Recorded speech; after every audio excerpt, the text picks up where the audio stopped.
Muy buenas tardes, ¿qué tal? ¿Cómo estáis? Gracias por un lunes como hoy, con este calor que es intenso en todas partes. Estáis aquí para hablar de Fórmula Uno, para divertirnos un rato, para comentar cosas juntos, y hay muchas de las que hablar. Y por fin ya la cuenta atrás empieza a tener sentido hacia ese Gran Premio de los Países Bajos en Zandvoort a partir del próximo viernes, aunque el jueves ya habrá actividad, especialmente en cuanto a ruedas de prensa en ese trazado holandés.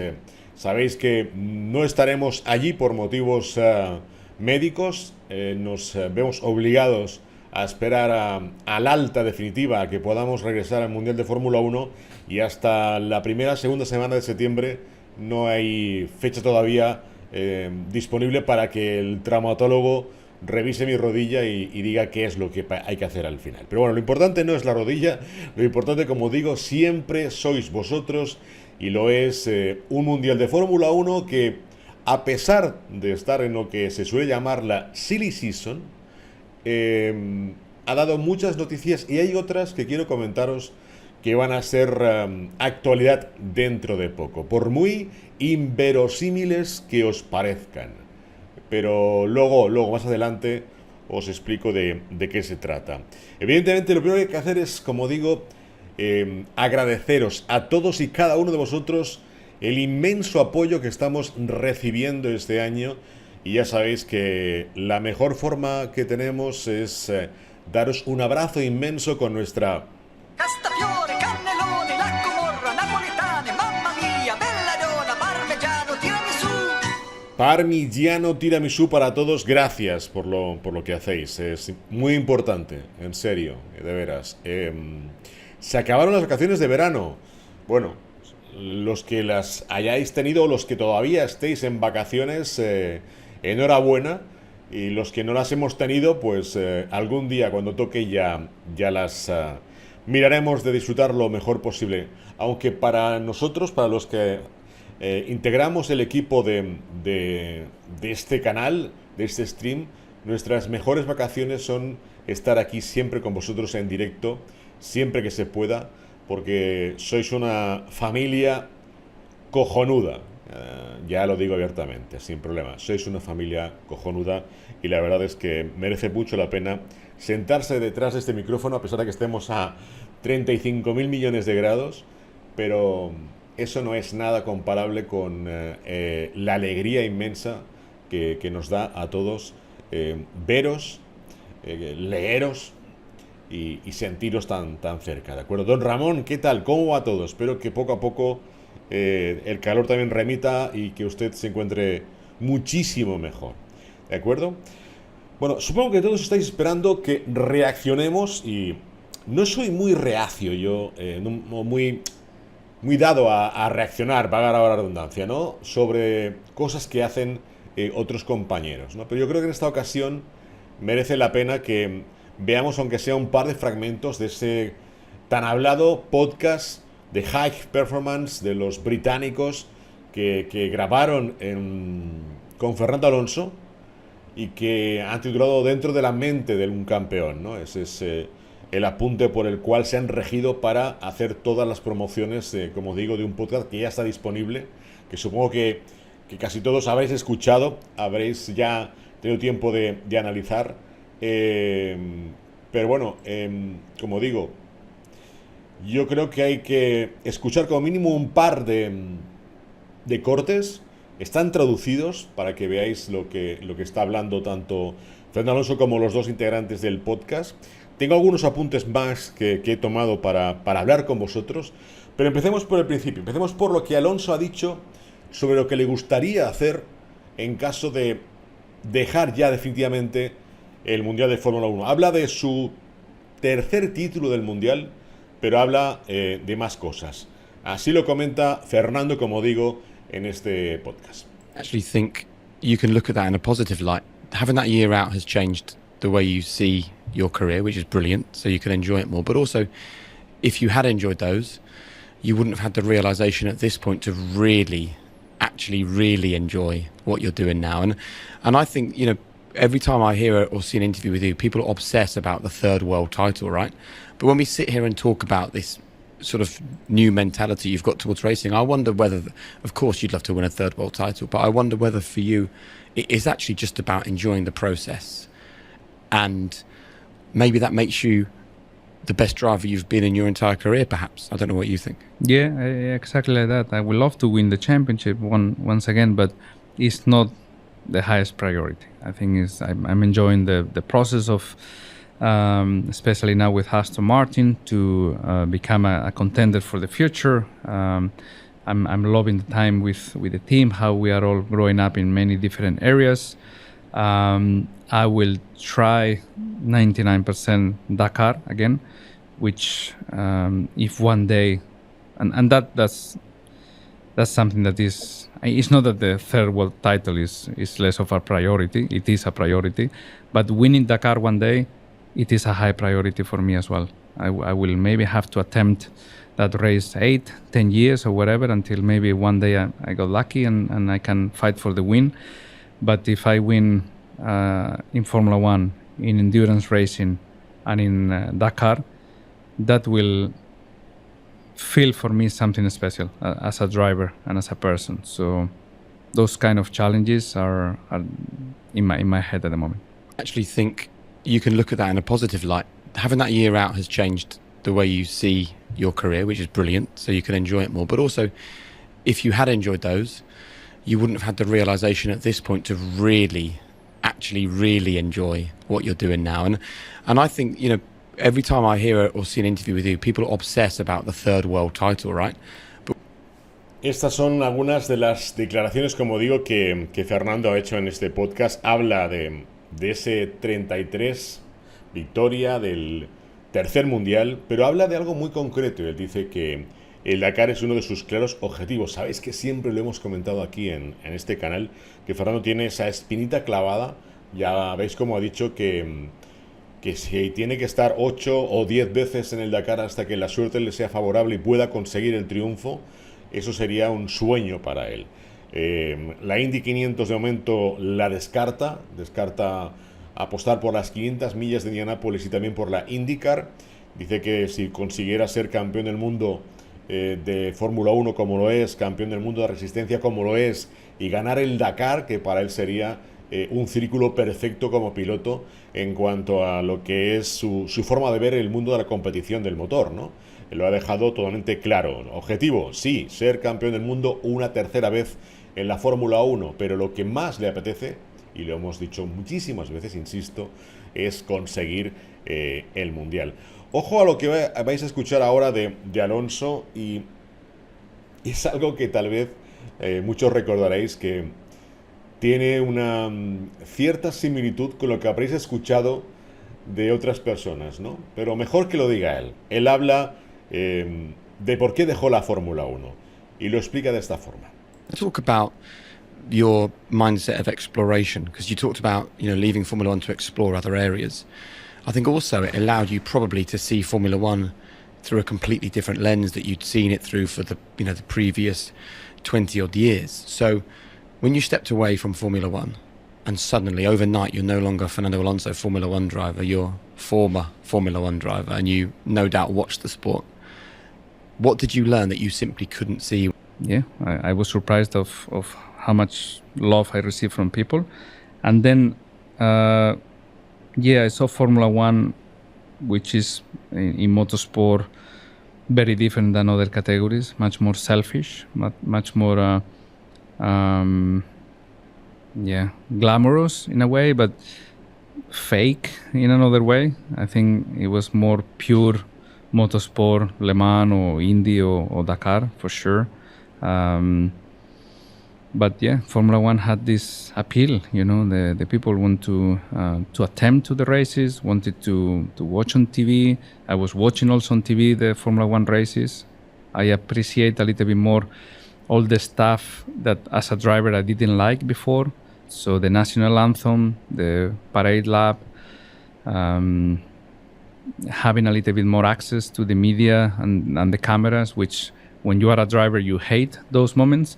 But when I was just in my living room, I was missing those moments. And if one or two drivers were a little bit more smiley or a little bit more accessible, I think it was appreciated from home. So when I came back to the sport, I think I took a step more relaxed into those things, and I was a little bit more I took care a little bit more.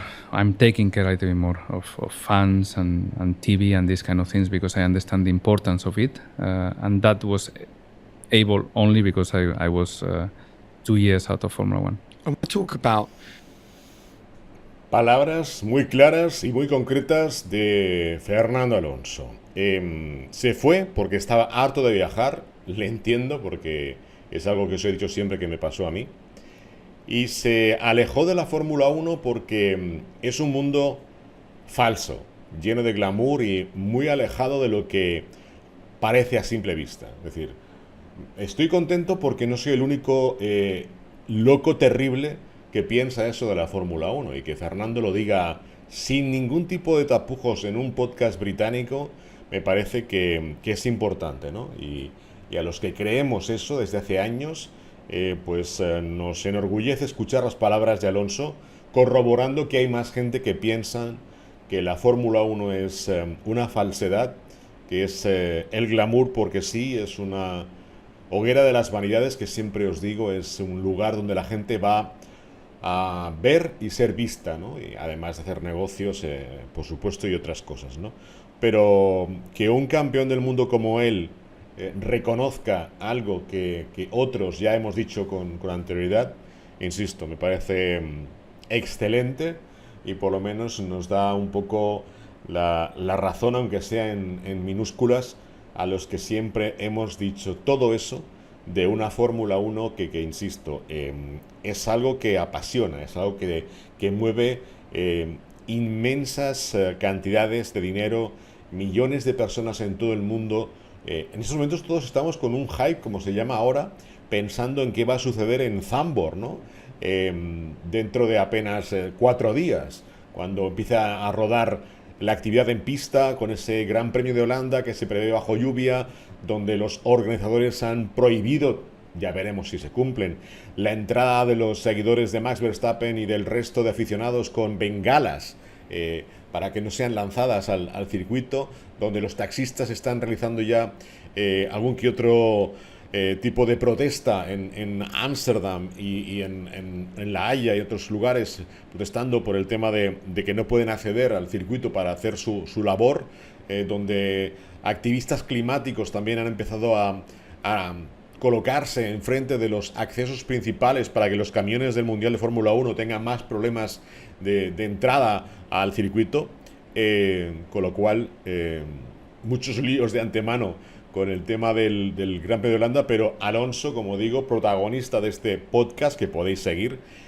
ha dado titulares importantes, y este es uno de ellos, ¿no? El hecho de que crea que todo esto es mucho más que lo que se ve, y él lo conoce de una forma muy directa y puede hablar en primera persona sin ningún tipo de problema sobre ello, ya no tan solo en el hecho de que todo lo que le hicieron en el pasado, y que abiertamente Alonso de hace muchísimos años ha comunicado que la Fórmula 1 para él tiene poco de deporte, se ha enfrentado con los responsables de la FIA, se ha enfrentado con los directores de carrera, se ha enfrentado con el estatus máximo organizativo y de reglamentación de la Fórmula 1, ¿no? Y eso él sabe que hay una parte todavía que se lo recuerda y que lo tienen anotado, aunque sea en una libreta antigua, pero de todas maneras es sensato, es coherente con su pensamiento y así lo muestra, ¿no? Es decir,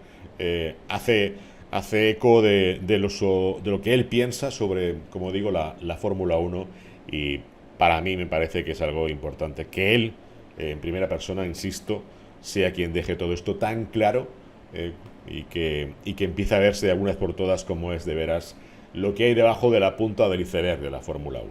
Pero ha dicho más cosas.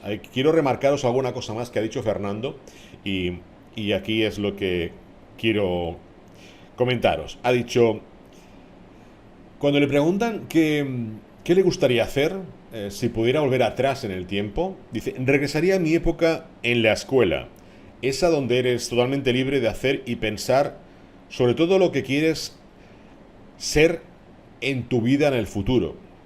Dice, una libertad que pierdes después más tarde cuando vas creciendo. Eso es lo que ha dicho sobre qué haría Fernando si pudiera regresar atrás a sus inicios, a su infancia.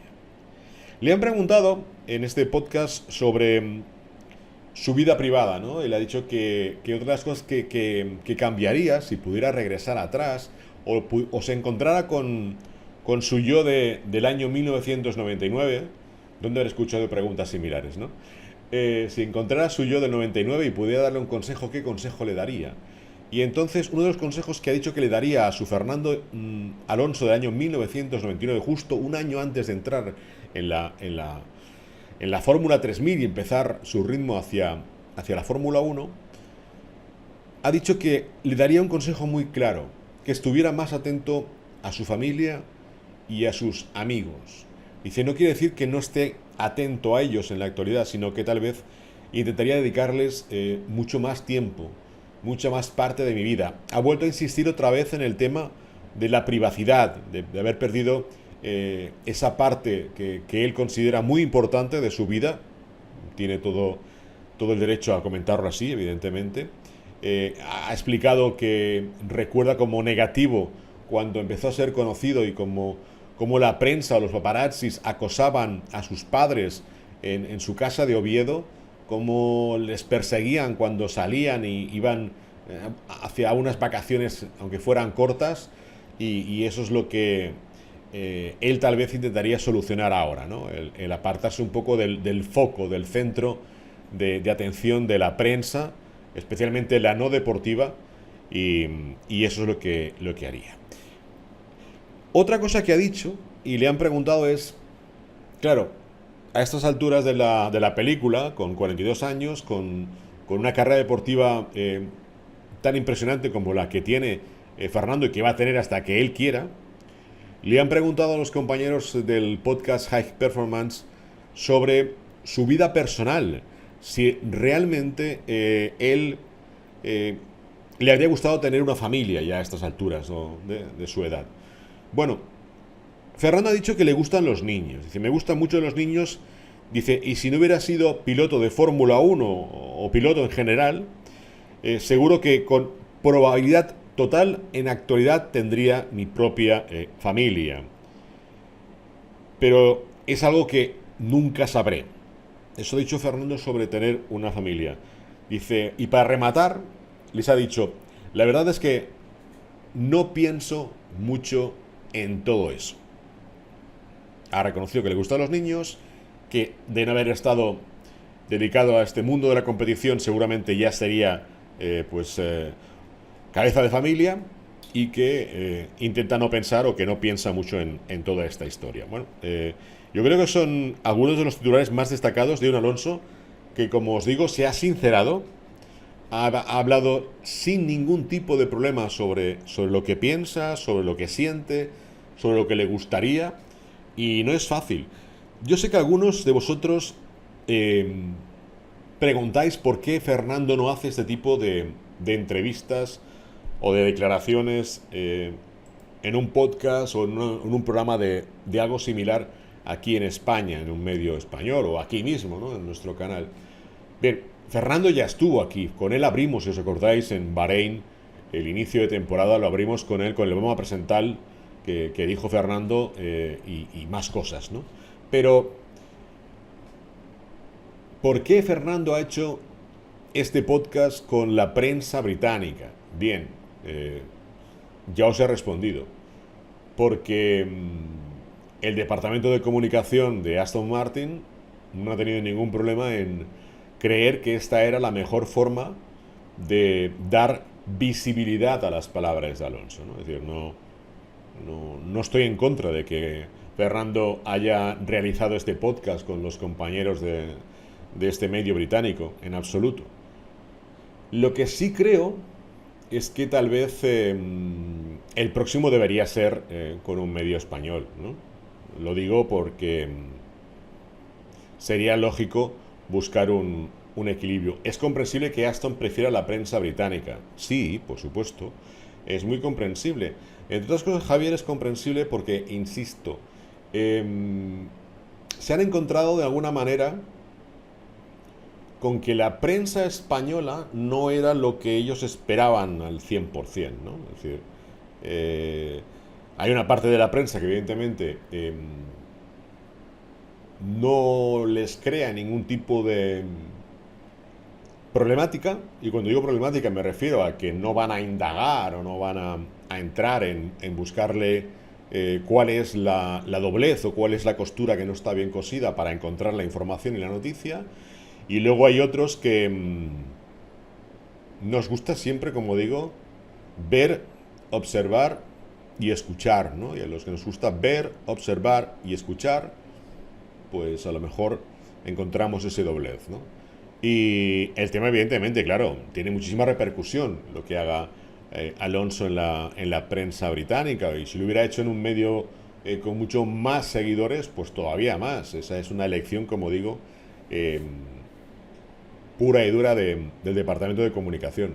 Y si algún día pues lo hace en un medio español, pues yo estaré encantado de darle la misma difusión, sin ningún tipo de censura y sin ningún tipo de acritud. O sea, creo que el trabajo bien hecho y el trabajo que merece la pena debe ser siempre reconocido, venga de donde venga. Y me parece que este podcast está bien realizado. Otra cosa es lo que por aquí me estáis comentando, de que las preguntas pueden estar pactadas. A ver, no será el primero ni el último caso, no digo que Alonso pacte las preguntas, no será el primero ni el último caso en que cuando pides una entrevista te pidan qué preguntas vas a hacer. Cuando a mí alguien me ha hecho eso, he rechazado la entrevista, porque considero que enviarte las preguntas para que te las prepares pierde cualquier tipo de vinculación con el mundo del periodismo. Es decir, si yo a ti te doy cuáles son las preguntas que voy a hacer y tú ya te las preparas, no es que ya solo pierda frescura, sino es que no tiene ningún sentido que te haga una entrevista. Porque es que vas a venir a explicarme lo que tú quieras en función de lo que ya sabes que te voy a preguntar. Otra cosa es que exista una base mínima y que tú le digas, mira, pues te voy a preguntar por aquí, por allí o por acullá, pero sin entrar a fondo y en detalle cuáles son y de qué manera y en qué orden van a ir las preguntas, ¿no? Nanente, sí, pero escúchame una cosa. Si tú te vas a una entrevista, te lo digo porque a mí me ha pasado al contrario, es decir, ser el entrevistado. Tú te vas a un lugar en que te hacen una entrevista y lo que buscan es encerrarte, tú educadamente respondes y cuando te cansas de responder dices, perdón, pero es que no tengo más tiempo. Y educadamente acabas la entrevista. Y chimpún. Y no hay más vuelta de hoja. Es decir, lo que hablamos de los extremos, ¿no? Es decir, el pasarnos de frenada por un lado y el pasarnos por otro. Entonces hay que buscar un equilibrio. Con lo cual, repito, para mí la frescura, la inmediatez de una pregunta lanzada al vuelo y que tenga una respuesta sincera y que es lo que en ese momento piense el entrevistado, tiene mucho más valor que darle una semana antes por escrito qué le vas a preguntar para que se documente, lo prepare, Claro, en el año 99, cuando yo estaba trabajando para lo que se llamaba Terra entonces, hacíamos unas entrevistas con pilotos que era una especie de stream en falso directo. Lo hacíamos de una manera en que se anunciaba por el portal de deportes que íbamos a entrevistar a alguien, por ejemplo a Frentzen. Con Frentzen hicimos una. Entonces, pues en el próximo Gran Premio nuestro enviado va a entrevistar a Heinz-Harald Frentzen.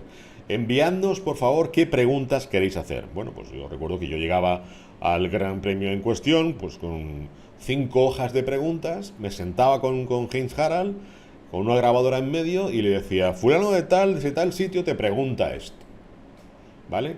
Y luego eso además servía para transcribirlo y poder escucharlo, ya en su momento, como si fuera un podcast de la antigüedad, de la prehistoria, del Pleistoceno, ¿no? Y eso le daba frescura, aunque fuera un falso directo, le daba frescura porque eran preguntas que hacíais vosotros, a los aficionados de ese momento y de ese lugar, ¿no? Es como si ahora os planteo que hagamos una entrevista con alguien muy conocido, pero por ejemplo, es imposible que esté en directo y hay que grabarlo. Y digo, dejadme las preguntas y os la hago, ¿no? Es decir, pues sería lo mismo, es decir, si yo le paso la pregunta a este señor, ya se la prepara. Si ahora, si le digo, por ejemplo, pues no sé, X Solar dice, hola Fernando, ¿te gustan más las patatas fritas o las patatas bravas? Pues le pillas a Fernando diciendo que le gusta más otra cosa, por ejemplo, ¿no? Pero me refiero que es lo importante. No, Black, no es que no estén por la labor.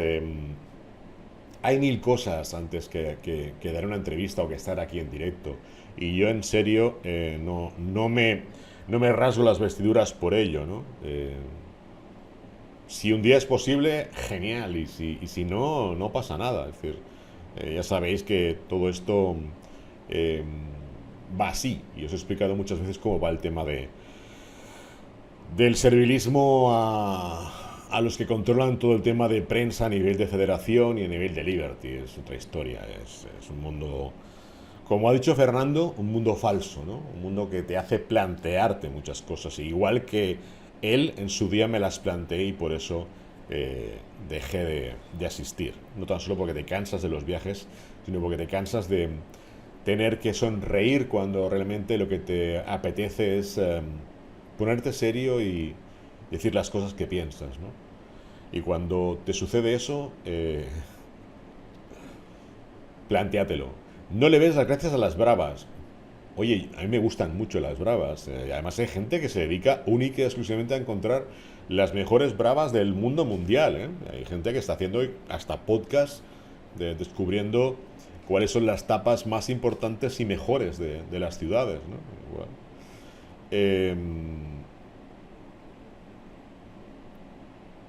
Sí, esa entrevista a don Ramón sería muy buena. Pero bueno, ya ha visto usted que pensamos muy similar, Fernando y aquí, el loco de la colina.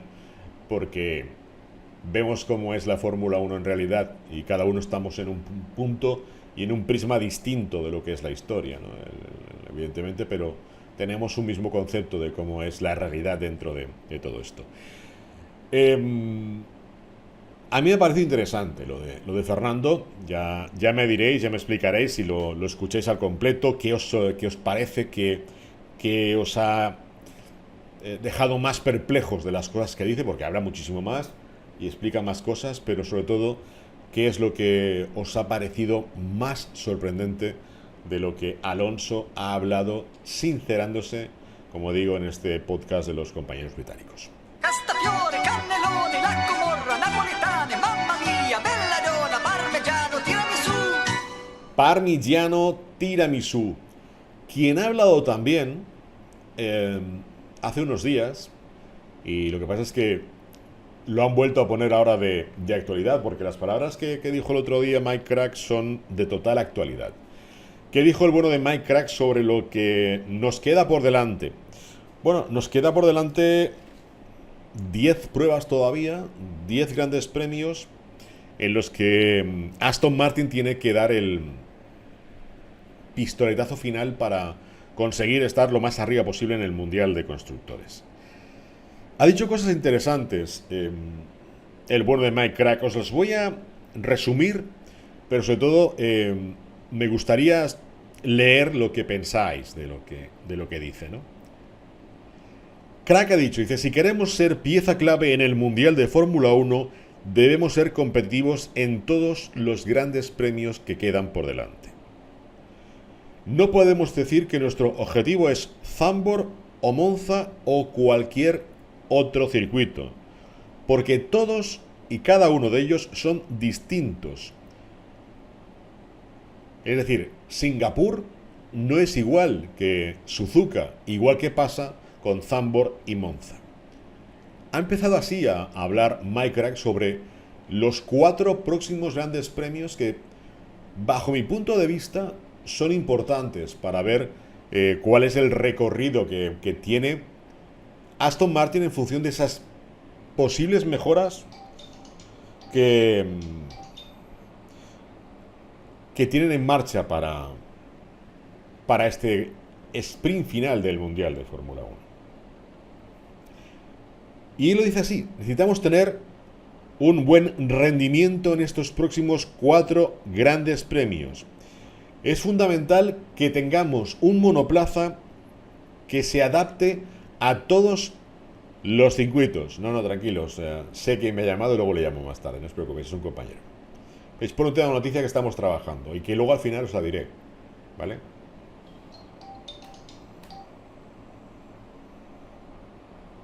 Es importante la noticia, en serio. Bueno, os decía que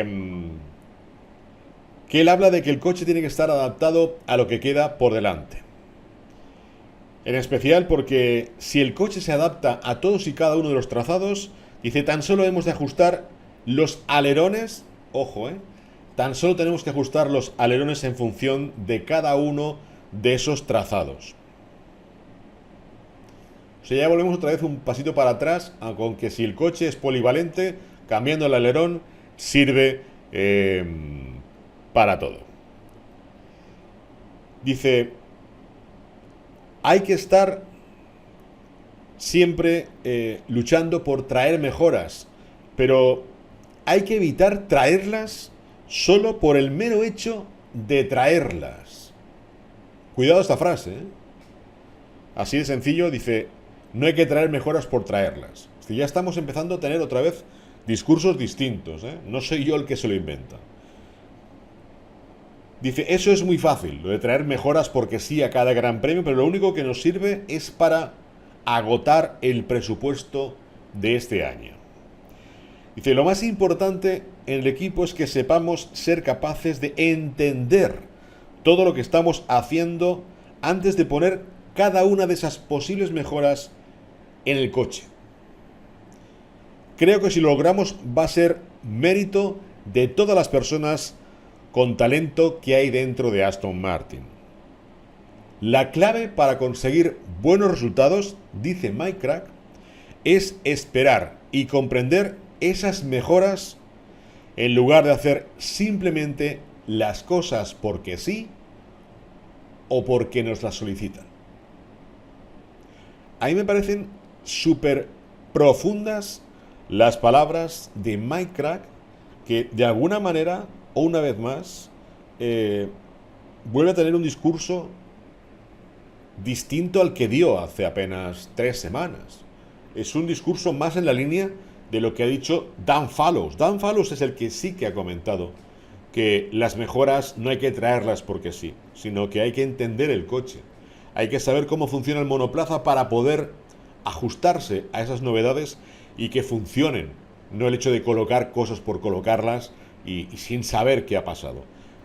Muchos de ellos se han visto involucrados en una especie de no crisis, pero sí reuniones importantes dentro de Aston Martin para trabajar el sprint final de esta temporada, ¿no?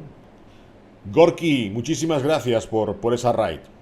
Castafiore, cannelloni, la Comorra, napoletane, mamma mia, belladonna, parmigiano, tiramisù. Parmigiano tiramisú. Le dice Manolo, señor Mike Krack, yo tengo todo el tiempo del mundo, recuerde que venimos de Alpine. Sí. Y ellos de estar en la parte baja de la clasificación y encontrarse de repente con 6 podios en 8 carreras, ¿no?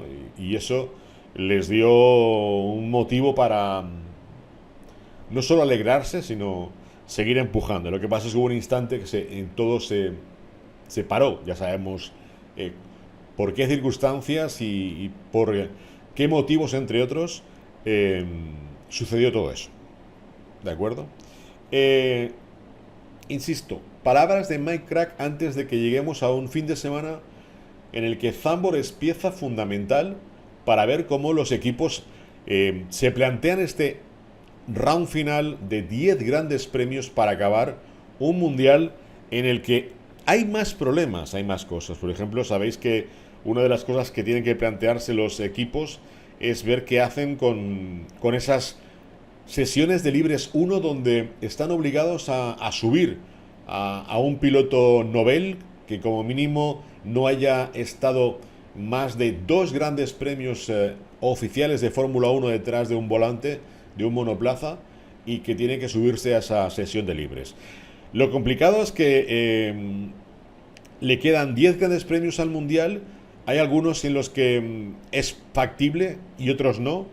Tan solo lo que les podría quedar como factible serían México y Suzuka, Suzuka y lluvia. En Suzuka es posible que Red Bull pruebe a Liam Lawson esas libres 1 y que Iwasa sea el hombre elegido para subirse al Alfa Tauri. Sabéis que en México Mercedes ya ha decidido que Frederic Besti va a ser uno de los integrantes de esa sesión de la de libres 1 en el Autódromo Hermanos Rodríguez. Veremos, porque claro, Qatar, Austin e Interlagos son carreras con sprint race. Allí es muy complicado arriesgar y subir a un rookie en lo que es una sesión de libres. Singapur y Las Vegas son dos circuitos también en los que sería muy arriesgado colocar a un debutante en los libres, más que nada por el trazado, sobre todo por lo que conlleva el recorrido, ¿no? Zandvoort, esta próxima carrera, Monza la siguiente y Abu Dhabi en el final coincide con pruebas de la F2, del campeonato de F2, con lo cual los pilotos que estuvieran en ese campeonato no podrían estar al 100% para subirse en un FP1. Y como digo, queda tan solo México y Suzuka, donde los equipos pueden plantearse esas opciones de que los noveles, los rookies, los reservas tengan la oportunidad de estar detrás de un volante oficial, de un monoplaza de esta temporada en ambos circuitos, en México y en Japón. Son los que más opciones hay para que eso exista. Última hora de Hamilton y ahora os explico una cosa de Palou. Última hora del contrato de Hamilton. Hay un preacuerdo sobre lo de la duración, ese 1+1, no los 2 años, sino ese 1+1. Pero lo que ahora preocupa y mucho a Mercedes es, dentro de las cláusulas de contrato con Lewis Hamilton, es un apartado en el que se incluyen los derechos de imagen del campeón mundial. ¿A qué me refiero con los derechos de imagen? Bien, el equipo, con todo lo que conlleva, al cerrar un acuerdo publicitario con un patrocinador, hay una serie de opciones por las cuales los pilotos oficiales, eso en todas las escuderías, los pilotos oficiales deben desempeñar un papel importante en ese acuerdo publicitario. ¿De qué manera? Bien, pues acudiendo al Paddock Club, realizando anuncios si así se ha establecido, o algún tipo de acciones puntuales de marketing con ese patrocinador. ¿Qué sucede? Claro, ahí tienes que incluir un acuerdo importante de que el piloto ceda no solo su tiempo, sino su imagen para que sea públicamente expuesta y utilizada en redes sociales por parte de los responsables de esa marca, etcétera, etcétera. Bien, pues esa es una de las claves que en este instante el contrato entre Lewis Hamilton y Mercedes hace que esté parado. Ya sabéis que hay unos representantes nuevos que llevan todo el tema personal de Hamilton, no solo el contrato con Mercedes, sino también la película y otros negocios que tiene Lewis. Bien, pues esos derechos de imagen que podrían explotar y utilizar los patrocinadores de Mercedes están siendo un escollo en estos instantes para utilizarlos y para que Hamilton acepte. Algún compañero me ha comentado que es una especie de venganza, entre comillas, de Hamilton por no conseguir lo que él le ha parecido. ¿Qué quería él? Quería 5 años de contrato. 5 años de contrato. En caso contrario, quería 2 seguros, más 3 posibles. Y está acabando en 1+1. Con lo cual, se aferra a ese punto de la cláusula en la que está renegociando. Ya no es una cuestión de dinero, supongo que va a pedir algo a cambio, sus derechos de imagen para que, como digo, los patrocinadores de Mercedes puedan utilizarlos sin ningún tipo de problema, cosa que se ha comprometido ya el departamento de marketing y comercial de la escudería con esos patrocinadores, como digo. Y Hamilton está intentando sacar provecho de esos acuerdos ya establecidos y que de alguna manera él acabará cediendo, pero solicitando algo a cambio. No solo será, supongo, un nuevo pase para Roscoe, sino algo más. Por cierto, que Roscoe tuve la gran fortuna de estar un ratito con él en Silverstone, en el motorhome de Mercedes, y me pareció increíble lo de Roscoe. Es un personaje, de veras. Es una cosa que si tenéis opción alguna vez de estar cerca de Roscoe, lo vais a entender, ¿no? De cómo transmite, ¿no? Es alguien que está destinado y ha nacido, yo creo, para ser una estrella mediática como es, ¿no? Pero vamos, vale la pena pasarse un ratito al lado de Roscoe y observándolo e interactuando con él, ¿no? Si puedes, como a mí me permitió, rascarle un poquito así la cabeza y que se estuviera a tu lado, aunque fueran, nada, minuto y medio, y fue interesante. Tiene una buena entrevista, sí, yo creo que tiene una entrevista magnífica. Roscoe, él y sus juguetes, porque tiene montones. Estaba ahí el bueno de Roscoe jugando como con 30 peluches a la vez, una cosa increíble, ¿no? Hablemos de Palou. ¿Qué le pasa a Alex Palou? Si me aburre la Fórmula 1 actual, me aburre en especial el dominio de Red Bull, como me aburría antes el dominio de Mercedes, o como me aburría en su día el dominio de Ferrari. Yo creo que la competitividad debería ser mucho más cerrada, pero bueno, eso está en función de tal y como son las cosas, ¿no? Os decía que Palou en estos momentos está con un problema adicional, no solo pensando en que quedan esas dos pruebas de la IndyCar y que tiene muy claro que debe luchar para ser campeón y creo que lo va a conseguir por méritos propios, eso no tengo ninguna duda al respecto, de que Palou, por fortuna, va a ser campeón este año de la IndyCar, sino que el problema que tiene es la denuncia que ha interpuesto McLaren contra su empresa, contra Alpa Racing USA. Es la empresa personal de Alex Palou. Esa denuncia en los juzgados lleva consigo una reclamación de un importe que de momento se desconoce, un importe económico que McLaren basa en derechos de formación, es decir, esas 3 jornadas de test que ha hecho hasta ahora Palou con un vehículo de otra temporada, más lo que fue estar en Miami como piloto reserva, y que además dicen le han adelantado una parte del salario del año 2024. Se hablaba de que Palou podría estar, si no hubiera pasado todo esto, en Austin pilotando un McLaren en una FP1. Se habló de eso, de que Austin podía ser, a pesar de que, como he dicho antes, es sprint race, podría haber estado al volante de uno de los dos McLaren. Evidentemente ahora, ya con las denuncias, con las declaraciones abiertamente en contra que realizó Zak Brown, todo esto se va al traste. Y lo que sí ha dicho Palou es que no va a decir nada en absoluto hasta que no acabe en Laguna Seca el día 10 de septiembre este campeonato actual de la IndyCar. Cuando acabe el campeonato, Palou va a hablar no solo de lo que ha significado para él esta temporada en Estados Unidos, sino de cómo están las cosas con McLaren, cuál es el punto en el que se encuentra legalmente toda la historia. También va a dar a conocer cuál es su futuro para el año 2024, si va a continuar, creo que sí, con Chip Ganassi en este campeonato estadounidense, o por el contrario, qué decisión ha tomado para tener un cambio de aires. No es fácil la situación de Palou, saber que McLaren te ha interpuesto esa doble demanda, una doble demanda con una cantidad de dinero, como digo, todavía sin plasmar oficialmente de cara a la prensa.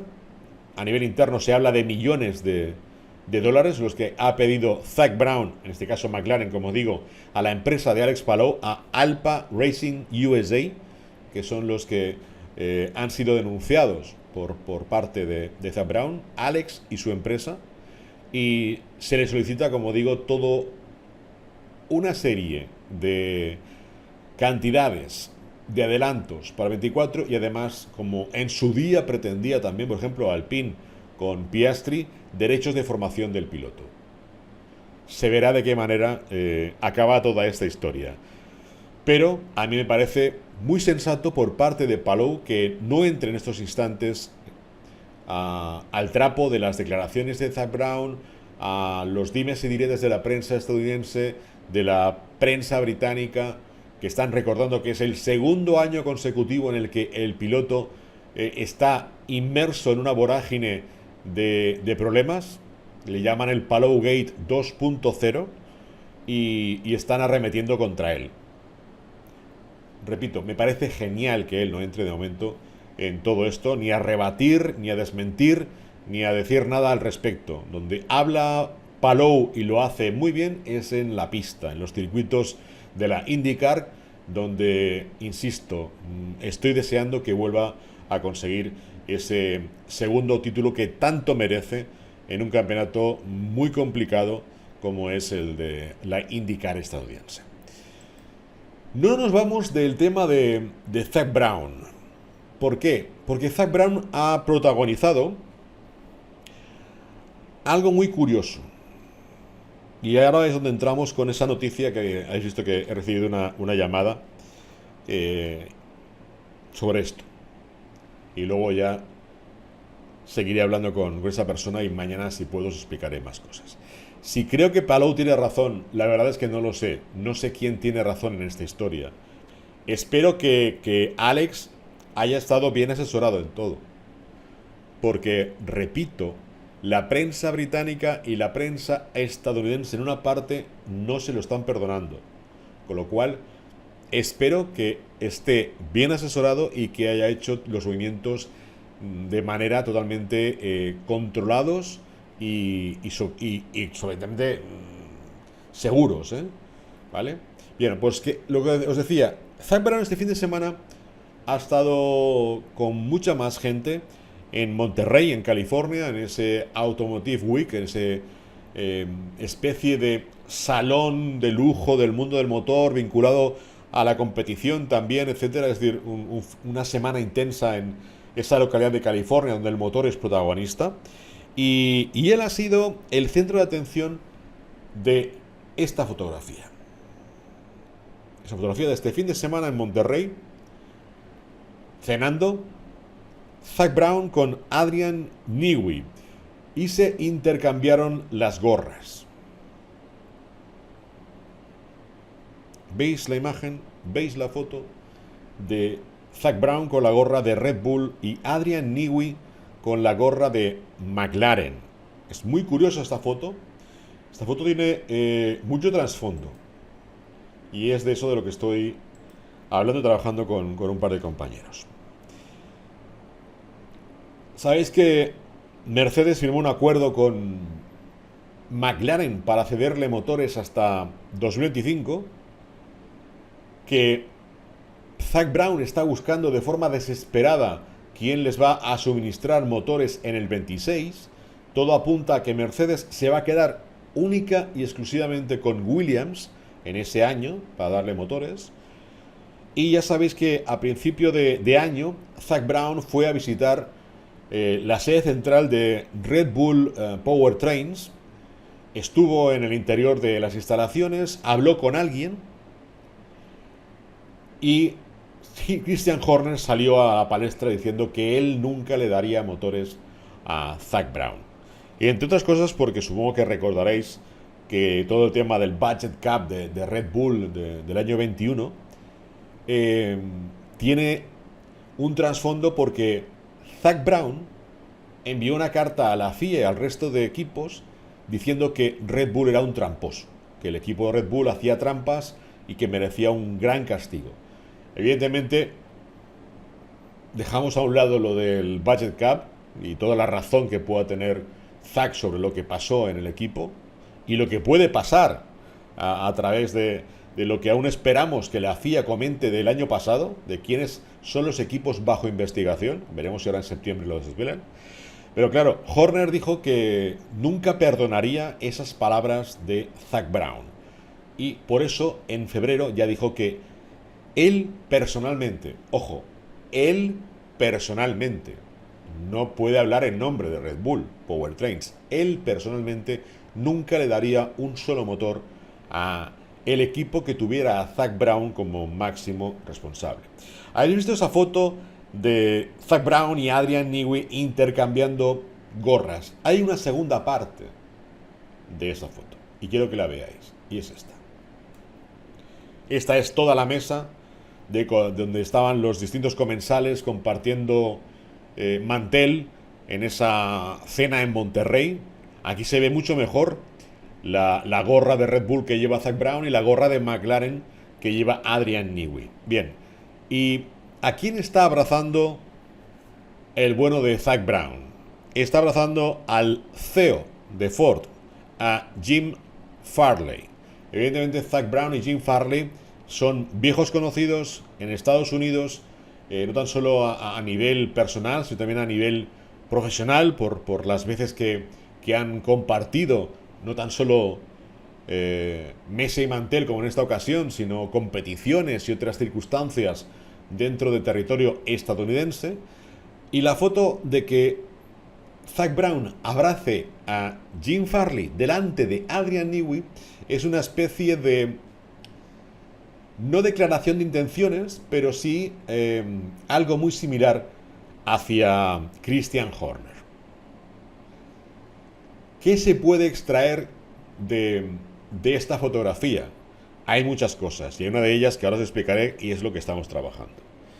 Bien, ahí veis, como digo, Zac abrazando a Jim Farley. Un Jim Farley que ya cuando se hizo público el acuerdo entre Red Bull y Ford a principios de temporada, ¿os acordáis? En Nueva York, la famosa fotografía de Jim Farley en el escenario junto a Horner y los pilotos, junto a Checo, Max y Ricciardo, con el logotipo de Honda detrás y ellos hablando de Ford y en los vídeos de Checo y de Max Verstappen conduciendo coches Ford eléctricos y furgonetas Ford en Nueva York y en Estados Unidos frente al logotipo de Honda, ya creó polémica. Bien, pues los coches que llevan desde entonces a todos los grandes premios Checo y Max son Ford. En algunas ocasiones, casi todas son unos Mustang eléctricos, y en Estados Unidos llevaban unas Van Track brutales, llevaban esas furgonetas americanas inmensas, brutales. Es lo que llevaban los dos pilotos en Miami, por ejemplo, ¿no? Y en Miami yo tuve la opción de hacer esta fotografía que veis. Es Jim Farley con esos pases de pip colgando del pecho junto a Adrian Newey. Newey le hizo de cicerone por el paddock, por ese estadio de los Dolphins en Miami. Y yo pude hacerles varias fotografías. Aquí veis cómo Newey me está mirando el objetivo de cómo le cojo infraganti con Jim Farley. Y era habitual que, evidentemente, si ya hay un acuerdo cerrado, aunque sea para el 26, estamos en Estados Unidos, en Miami, y Farley visita al equipo Red Bull, alguien como Newey sea el encargado de explicarle qué están haciendo o qué están dejando de hacer, que le acercara, como era el caso, hacia la parte del paddock y evidentemente saliendo del rumbo hacia los boxes y conocer de primera mano cómo es el RB19 con el que están compitiendo Checo Pérez y Max Verstappen. Eso es lo que hacía en ese instante el bueno de Adrian Newey junto a Jim Farley. Volviendo a esta foto, que como decís todos tiene muchísimas lecturas, os voy a dejar una como reflexión y está en el orden de lo que os he apuntado que estamos trabajando algunos periodistas en el Mundial de Fórmula 1. Os voy a dar una pista. Tiene que ver con las intenciones de Zac Brown para el año 2026. El hecho de que abrace a Farley es evidente que lo que está motivando es que quiero motores Ford, aunque sean Red Bull Ford Powertrains, para el año 26. Además estoy con Newey, quien es el encargado, esperamos, de que diseñe, pensará él, el coche de ese año. Pero, ¿qué debo dar a cambio para que Red Bull me haga caso? No Jim Farley, no Adrian Newey, Red Bull y en especial Christian Horner. ¿Qué tiene Zac Brown que le pueda interesar a Horner y a Red Bull? Es evidente lo que tiene, que le puede interesar. ¿Algo de América? No. Pilotos. Muy bien, Zapa. Pilotos. Norris. Ahí le habéis dado. Tiene a Norris. Tiene a Lando Norris. Y Lando Norris es uno de los hombres que está en la lista de Red Bull como posibles pilotos de futuro, al igual que lo está en Ferrari. Norris siempre ha dicho que no va a dar muchas más oportunidades a McLaren de darle un coche con el que ganar carreras. En estos momentos parece que los MCL 60 están funcionando desde hace un par de grandes premios. Bien, Checo acaba contrato a finales del año 2024. ¿Qué hace Tom Christensen, el 9 veces campeón de Le Mans? Pues que estaba también aquí en Monterrey y es amigo común de ellos. No tiene nada. No os preocupéis que Christensen no va a ser team principal en lugar de Christian Horner en Red Bull. No os penséis eso. No. De momento Christensen es una anécdota que esté ahí. Una anécdota porque se conocen, nada más. Bien.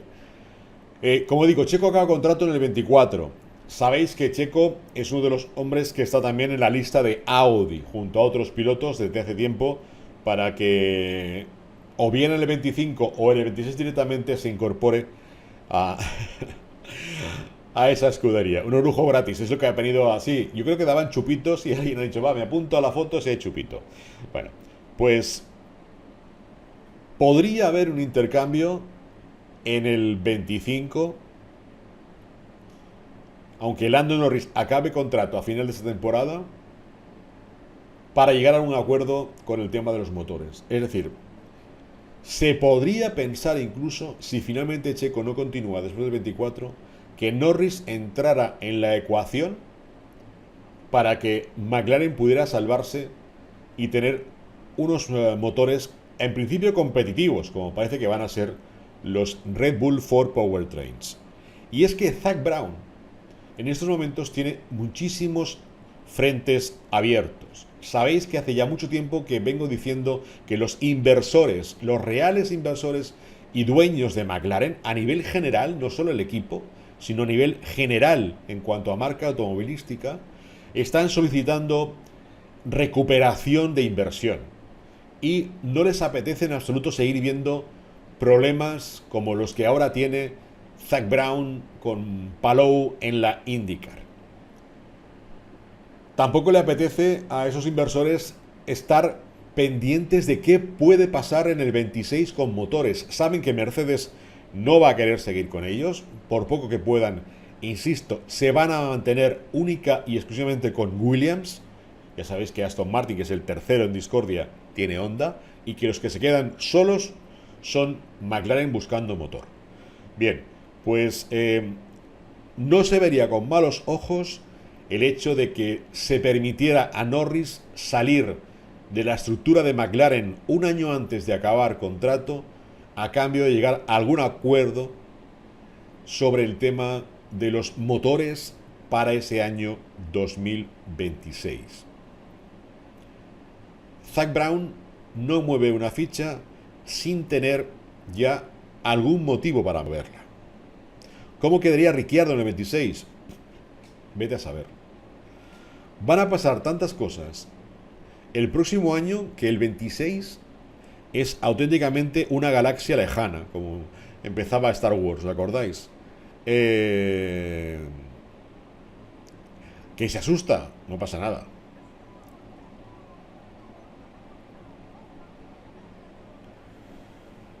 Shisho, ahí la tienes. Lo que os decía, veremos cómo acaba todo, ¿vale? Veremos cómo acaba todo, pero Zak Brown quiere motores Red Bull 4 Powertrains. Christian Horner no quiere darle el motor, pero repito, él no decide.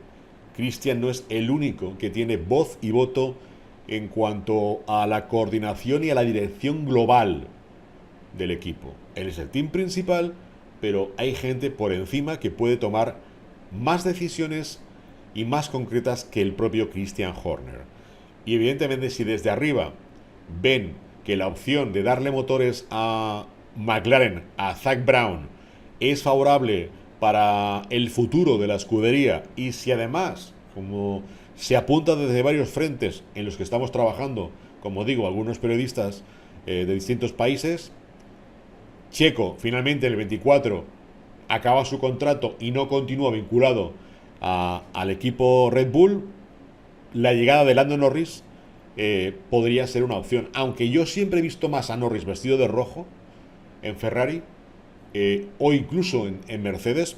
Le he visto siempre en Ferrari, y lo he dicho, que no acabar en Red Bull. Pero es que hay más cosas. Sabes también que Verstappen ha dicho que él no piensa estar por siempre en la Fórmula 1, ¿no? Y que estos cambios que hay directamente hasta el 26 y otros que se plantean, que como que le aburren un poco y le molestan, ¿no? Y que de alguna manera hacen que le haga pensar en dejar la Fórmula 1 dentro de unos años, ¿no? Pues bien, pues Norris sería un hombre de futuro por parte de Red Bull, siempre que Max estuviera a lo mejor en sus últimos instantes de acuerdo. Se habla que el 28 es el punto y final de Max con Red Bull, aunque es posible que tal vez no llegara a acabar ese contrato hasta el 28. Todo se verá.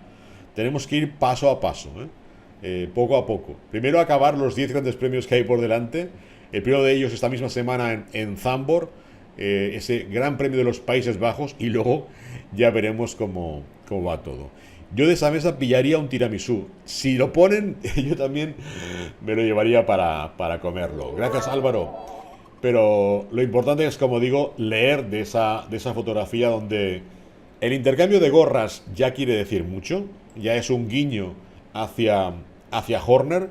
El ponerle la mano encima en el hombro así al CEO de Ford, a Jim Farley, es un segundo guiño. Y como digo, dejar abierta la puerta para llegar a un acuerdo que sea placentero para ambas partes. Zak Brown está dispuesto a ello. Esto es a grandes rasgos lo más destacado a nivel de info que podemos dar hoy a estas horas, 17:12 ya de la tarde. Mañana hay directo a las 4. El miércoles hay directo a las 4. Y el miércoles os diré en qué punto horario nos vamos a encontrar jueves, viernes, sábado y domingo. Lo que viene a ser un fin de semana extensible, es decir, incluyendo el jueves, de Gran Premio. ¿De acuerdo? A eso vamos.